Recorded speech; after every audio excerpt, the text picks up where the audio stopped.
Vlahović flying. Look at how things are, huh? Juventus, which is soaring high, won another one, playing some quality football. They defeated Sassuolo and displayed championship winner-level football because, if Inter Milan slips up, Juventus is right there in pursuit, there on the standings. And man, Vlahović is playing the way he is, right? Within Juventus, a lot. But a lot of credit goes to the Juventus coach and also the Italian club itself.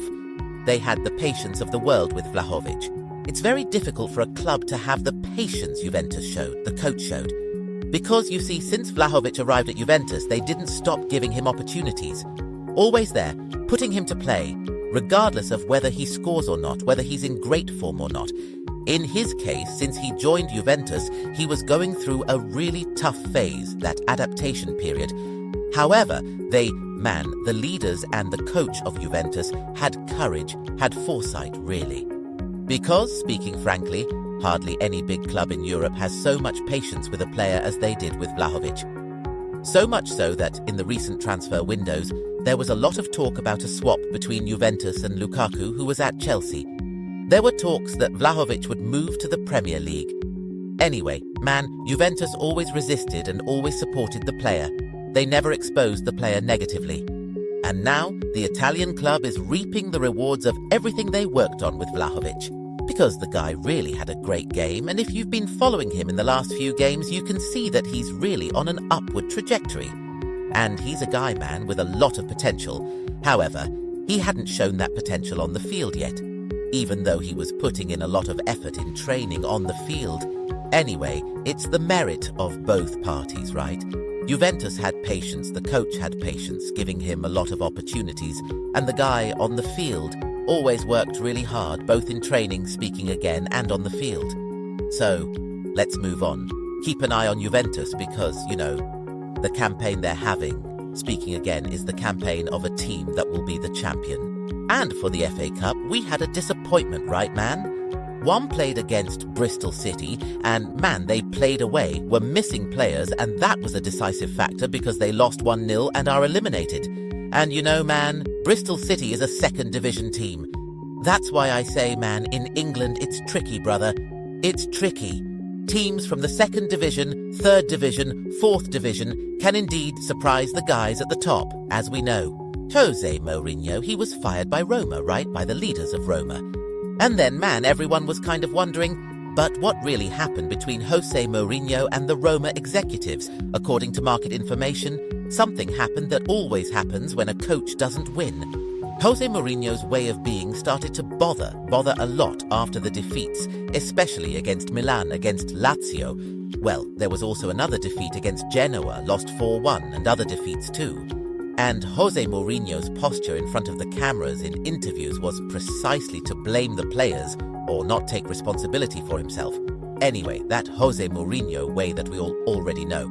However, speaking again, it's one of those things. A football coach lives on what? Lives on victory. You can be a really nice guy, you can be a really annoying guy, you can be a really arrogant guy, you can be a really humble guy. Regardless, what really matters for a football coach is to win.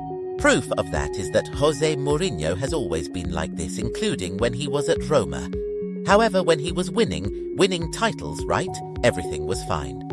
From the moment he started losing badly, the leaders began to be bothered a lot by José Mourinho's way. Anyway, it's part of it. This is football. The life of a coach is like this. José Mourinho already knows that very well. And can I tell you the truth?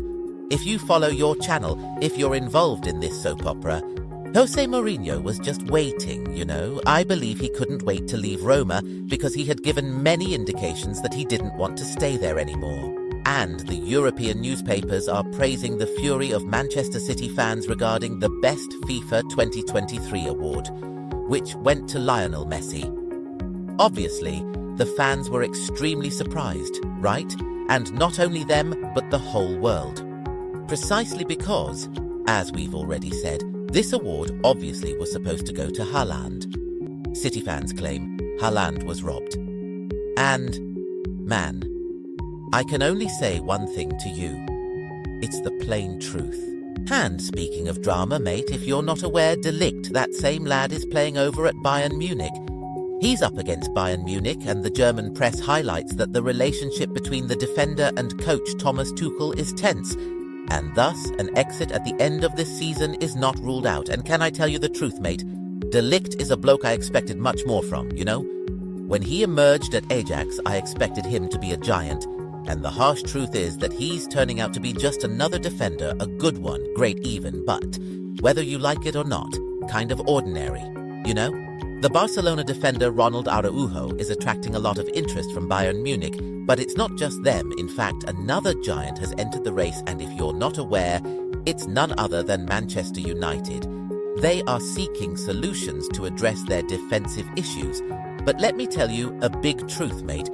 Araujo, I do consider him a good defender, a great one even, but I just can't see him with all this hype, with all this prestige, with these big clubs interested in him. Anyway, regardless of what I think, the fact is that the lad has a lot, and I mean a lot, of market value in Europe. That's all for today, lads. Hit that subscribe button, click the notification bell, and join our growing community for more engaging content. Cheers to the beautiful game.